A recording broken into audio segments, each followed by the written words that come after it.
اولاد میں بھی پائی جاتی تھی۔ بس یہ خطرناک بیماری حسد کے یوسف جیسے بھائی کو حسد کی بنیاد پر انہوں نے کنویں میں ڈال دیا کہ یعقوب نبی یوسف سے زیادہ پیار کرتے ہیں، ہم سے زیادہ پیار نہیں کرتے، جبکہ نبی سے یہ نہیں ہو سکتا، جو کہ نبی عادل ہیں۔ نبی عادل ہیں، یہ نہیں ہو سکتا کہ وہ اس سے پیار کریں۔ اگر حضرت یوسف پہ توجہ زیادہ تھی، اس وجہ سے تھی کہ یعقوب نبی جانتے تھے میرے بعد نبوت کا وارث کون ہے، حضرت یوسف ہیں۔ تو یہ اس میں میرے خیال میں کوئی حسد والی بات نہیں تھی، کیونکہ وہ الہی عہدہ ہے نبوت، وہ انہیں ملنا تھا۔ لیکن انہوں نے حسد کیا اور حضرت یوسف کو کنویں میں ڈال دیا۔ اور اس کے بعد حضرت یعقوب نے گریہ کیا۔ قرآن نے ان کے گریے کو بیان کیا کہ حضرت یوسف کی جدائی میں۔ یہاں پہ قابل غور نقطہ یہ ہے کہ حضرت یعقوب جانتے تھے کہ یوسف زندہ ہے، اس کا علم تھا کہ زندہ ہے، لیکن ان کی جدائی میں گریہ کیا، اتنا گریہ کیا کہ ان کی آنکھوں کی بینائی چلی گئی، سفید ہو گئی آنکھیں۔ تو یہاں سے بھی ہمارے لیے یہ پیغام ہے کہ حضرت یعقوب نبی یوسف علیہ السلام کی جدائی میں ان سے ملاقات کے لیے اتنے تڑپے کہ ان کی آنکھوں کی بینائی ختم ہو گئی۔ تو اس زمانے میں یوسف زہرا ہم سے جدا ہیں اور ہماری آنکھوں سے اوجھل ہیں، تو ہمیں خود سوچنا چاہیے کہ ہمیں ان سے کتنی محبت ہے۔ آیا ہم اپنے دن اور رات میں کتنا ان کو یاد کرتے ہیں؟ جو یوسف زہرا ہے، امام زمان رضی اللہ تعالیٰ عنہ، وہ بھی ہماری آنکھوں سے اوجھل ہیں۔ اگر واقعاً ہمارے اندر، میں نہیں کہتا حضرت یعقوب جیسی وہ پیدا ہو جائے، وہ نبی تھے، لیکن اتنا تو ہمارے اندر پیار آ جائے کہ دن اور رات میں کم از کم امام کے لیے دعا تو ہم کریں، ظہور کے لیے امام کو یاد تو کریں، کبھی ہم تنہائی میں بیٹھ کے امام سے باتیں تو کریں۔ مولا تو ہماری بات کو سنتے ہیں، مولا ہمیں دیکھتے ہیں، ہم انہیں نہیں دیکھ پاتے۔ لہٰذا واقعاً یہ آیت بتاتی ہے، یہ سورہ بتاتی ہے کہ حضرت یعقوب سے ہمیں درس لینا چاہیے کہ یوسف کی جدائی میں یعقوب علیہ السلام نے اتنا گریہ کیا کہ اب یزت آئیناؤ، ان کی آنکھیں سفید ہو گئیں۔ تو آج یوسف زہرا ہم سے جدا ہے، اور ہمیں اگر بالکل یاد ہی نہ آئے تو یہ بڑی افسوس کی بات ہے۔ بہرحال یہ تیسرا یہ ہے کہ حضرت یوسف کو بھائیوں نے حسد کی بنیاد پہ کنویں میں ڈالا، اور اللہ نے کنویں سے نکال کے حضرت یوسف کو بادشاہ بنا دیا، عزیز مصر بنا دیا۔ پتہ چلا کہ حسد کرنے والا خود ناکام ہوگا، لیکن جس سے حسد کر رہا ہے وہ اللہ اس کو اور عزت عطا کر دیتا ہے۔ دیکھیں یوسف کو انہوں نے کنویں میں ڈالا اور آگے کہا بھیڑیے کھا گئے ہیں، اور کمیر کو خون جو سے ان کو زخمی کیا تھا وہ خون سے لے کے آ گیا، لیکن اللہ نے کنویں سے نکال کر حضرت یوسف کو عزیز مصر بنا دیا۔ تو پتہ چلا کہ انسان کو اگر جو ہے وہ ان چیزوں کو برداشت کر لے، جو حاسدین کی طرف سے ہیں ان کو برداشت کر لے، تو اللہ مقام عطا کرتا ہے۔ یہ مصیبتیں مشکلات کے بعد اللہ ان کو مقام عطا کرتا ہے، یوسف کو مقام عطا کر دیا، عزیز مصر بنا دیے۔ اور اس کے بعد آپ دیکھیں کہ پھر بھی کہ یہ جرم کرنے کے بعد بھی حضرت یعقوب کے بیٹے اور یوسف کے بھائی نادمان نہیں ہوئے، پریشان نہیں ہوئے، شرمندہ نہیں تھے۔ جب یہ گئے اور گندم لے کے آئے وہاں سے، قرآن کی پوری میں فقہ خلاصہ آپ سے گندم لے کے آئے، اور دوسری مرتبہ جب گئے تو جناب یوسف نے کہا کہ اب آپ اگر آئیں گے تو آپ کا بھائی پوچھا تھا، انہوں نے کہا بھائی ہمارا ایک ہے جو اپنے ہمارے والد کو بڑا عزیز ہے، تو کہا اس کو ساتھ لے کے آنا ہے۔ انہوں نے کہا یہ تو بڑا مشکل ہے، ہم پہلے بھی دھوکہ کر چکے ہیں کہ اب یہ ہمارے والد ہمارے اوپر کیسے اعتماد کریں گے یعقوب نبی؟ کہا نہیں لے کے آئیں گے تو تب گندم ملے گی۔ جب لے کے گئے آئے اور حضرت یعقوب سے تقاضا کیا کہ ہمارے ساتھ بھیجیں، تو بڑے قول و قرار ہوا کہ ہم بڑا ان کی جان کی حفاظت کریں گے، یہ کریں گے وہ کریں گے۔ حضرت یعقوب نے بھیج دیا۔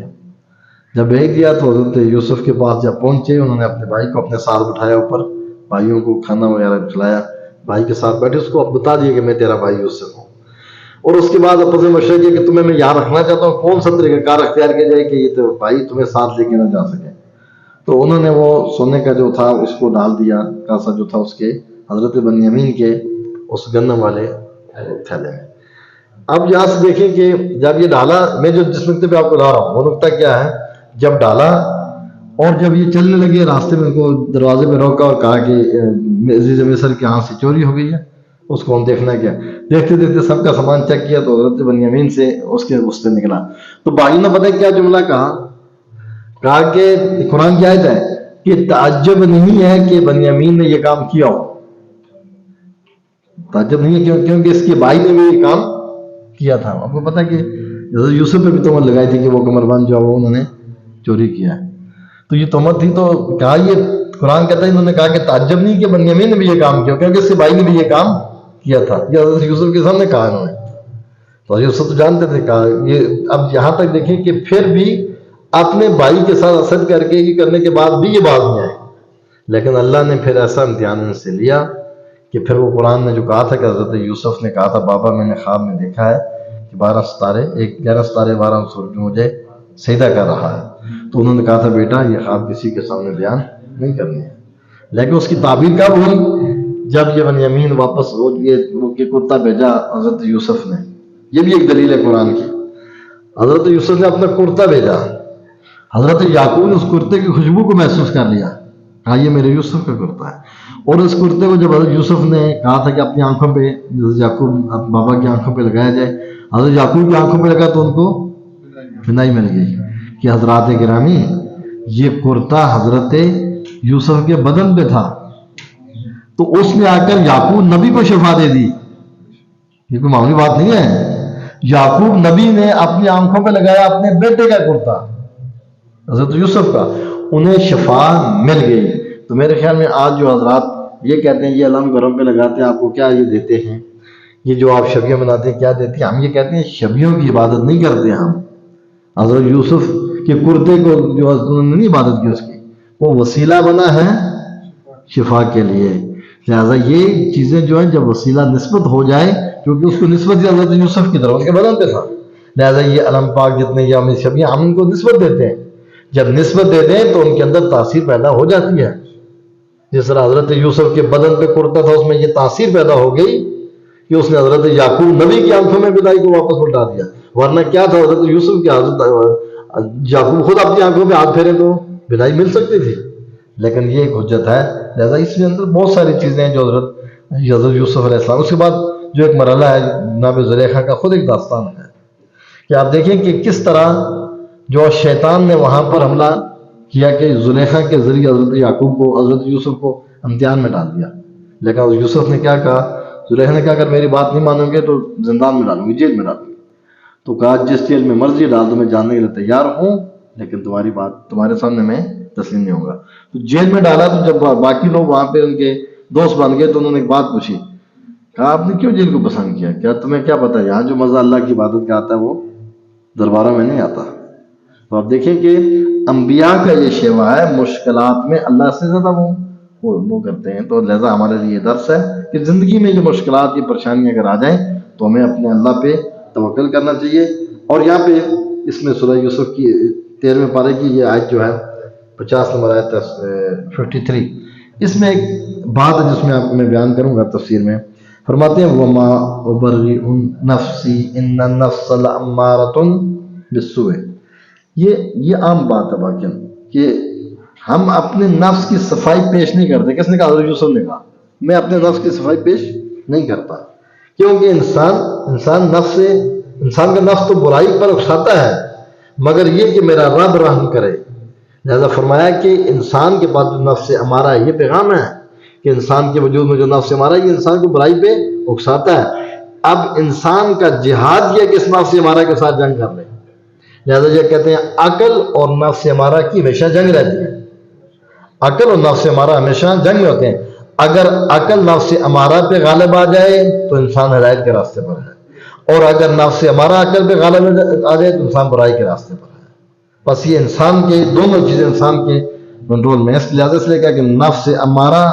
کے لیے جو ہے وہ اس کی جو مہار ہے اس عقل کے ہاتھ میں اگر رہ جائے، جیسے کوئی گھوڑا سوار جو سواری پہ ہوتا ہے تو اس کی لجام جو ہوتی ہے گھوڑے کی لجام وہ اس کے ہاتھ میں مضبوطی سے ہو تو اس کے کنٹرول میں گھوڑا رہے گا، لیکن اس کے ہاتھ سے نکل گئی پھر اس کے کنٹرول میں نہیں ہے یہ سواری۔ اسی طرح نفس امارہ اگر عقل کے تابع رہے تو پھر انسان گمراہی کے قریب نہیں جاتا ہے، لیکن اگر یہ نفس امارہ عقل پہ غالب آ جائے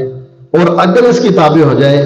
جیسے بے لگام گھوڑے پہ بندہ بیٹھ جائے پھر بندہ مجبور ہے، گھوڑا جدھر لے کے جائے گا وہ ادھر جائے گا، جس طرح وہ لے کے جائے گا ادھر جائے گا، لہذا گاڑی کی بریک فیل ہو جائے نا پھر انسان کے اختیار میں نہیں رہتی، پھر جدھر گاڑی لے کے جائے گی بندہ ادھر ہی جائے گا. تو بس اسی طرح نفس امارہ بھی ایسی چیز ہے کہ جو انسان کی آزمائش ہے، نفس کے ذریعے آزمائش ہے. لہذا یہ انسان کے وجود میں نفس امارہ ہے، اس کے لیے بہترین چیز ہے، کیونکہ اگر انسان یہ کہ نفس نہ ہو یہ عیب ہے. اللہ نے جتنی صفات انسان کے وجود میں رکھی ہیں یہ کوئی وہ ایسی نہیں کوئی اضافی چیزیں ہیں، نہیں. ہر چیز مثلا غصہ خود ایک ضرورت ہے. اگر غصے کا جو غصے کی قوت ہے یہ انسان کے بدن میں نہ ہو، کہتے ہیں اگر جس میں یہ غصہ بالکل نہیں پایا جاتا وہ اس بندے کے اندر غیرت نہیں ہے. کیونکہ جب اس کے سامنے کوئی اس کی غیرت کی بات ہوگی اس میں غصہ ہی نہیں ہے کہ اس کو آئے وہ اپنی اس کا اظہار کرے. لہذا لیکن یہ ساری صفات پائی جاتی ہیں. تکبر بھی ایک قسم کی صفت ہے، تھوڑی بہت انسان کے اندر غرور ہونا چاہیے اس کے انسان کے اندر، لیکن کہاں استعمال کرنا ہے کہاں نہیں کرنا یہ ہے. تمام صفات جو ہیں وہ انسان کے وجود میں ہوتی ہیں، لیکن ان کو اعتدال میں استعمال کرنا درست ہے، افراد و تفرید کا شکار ہونا غلط ہے. اسی طرح نفس امارہ جو ہے یہ وجود انسان میں ہے، لیکن اس کو اعتدال میں استعمال کرنا چاہیے، اس کو عقل کے تابع رکھنا چاہیے. عقل آ کے بتائے کہ ادھر جانا ہے یا نہیں جانا. جو لگام آپ کے ہاتھ میں، آپ جدھر موڑیں گے سواری ادھر مڑے گی. جب آپ کے کنٹرول میں، جیسے آپ کے کنٹرول سے نکل جائے پھر آپ اس پہ کچھ بھی نہیں کر سکتے. لہذا یہاں پہ حضرت یوسف علیہ السلام نے یہاں یہ جملہ کہہ کے پروردگار نے اس جملے کو نقل کیا. کیا فرمایا کہ میں اپنے نفس کی صفائی پیش نہیں کرتا. کیوں؟ کیونکہ انسانی نفس تو برائی پر اکساتا ہے، بس یہ سب کے پاس ہے، یہ برائی پہ اکساتا ہے انسان کو، لیکن اس کے مقابلے میں خود کرنا. اور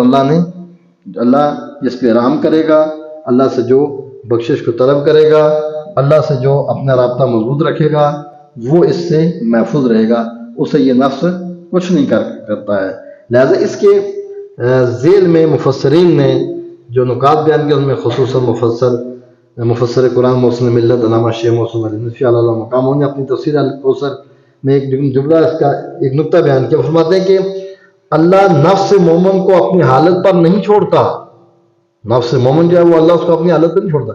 مومن جب مومن بن جاتا ہے تو اس کا نفس جو ہے وہ اس کو اللہ اپنی حالت پر نہیں چھوڑتا، اللہ اس کی ہدایت کرتا رہتا ہے جب مومن بن جاتا ہے.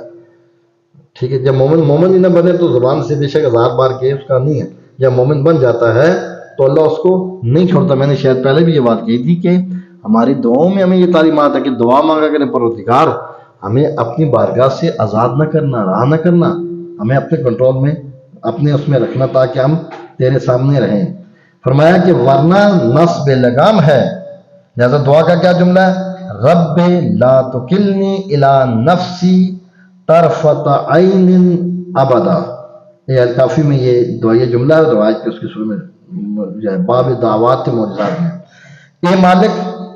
چشم زدن کے لیے بھی مجھے میرے نفس کے حوالے نہ فرما. یعنی ایک لحظہ یہ چشم زدن کہ آنکھ کو بند کرنا اور کھولنا جو ہم بند کرتے کھولتے ہیں. امام علیہ السلام فرماتے ہیں کہ پروردگار اس اتنی لحظے کے لیے بھی مجھے میرے نفس کے حوالے نہ کر دینا، کیونکہ اگر اتنے لحظے کے لیے بھی میں نفس کے حوالے ہو گیا پھر میرا نفس میری عقل پہ غالب آ جائے گا اور پھر یہ مجھے اپنا بندہ بنا لے گا. جب بندہ نفس کا بن جائے پھر اللہ سے دور ہو جاتا ہے. اور آپ نے دیکھا کہ شیطان نے زلیخا پر جب حملہ کیا نفس امارہ کو اس کی عقل پہ غالب کر دیا، لیکن اس کا یہ عشق بڑھ گیا اور اللہ نے پھر اس کی دعا کو سن لیا اور اسے دوبارہ جوانی میں پلٹا دیا. بہرحال قرآن میں یہ جو سورہ یوسف ہے اس کے اندر بہت سارے نکات ہیں جو انسان کی زندگی میں پیش آنے والے نکات ہیں. بہت ساری چیزیں مثلا تدبیر کے اوپر بہت ساری چیزیں ہیں کہ حضرت یوسف نے وہ جو گندم کو اکٹھا کیا تھا کہ مشکلات میں جائے گی، یہ تدبیر ہے انسان کے لیے اس کے اندر کہ انسان کو زمانے کے حالات سے آگاہ ہونا چاہیے. یہ حضرت یوسف علیہ السلام کی اس قصے میں موجود ہے. بہرحال خدا کی بارگاہ میں دعا ہے پروردگار ہمیں قرآن کے معارف اور مفاہیم کو سمجھنے اور ان پر عمل کرنے کی توفیق عطا فرمائے.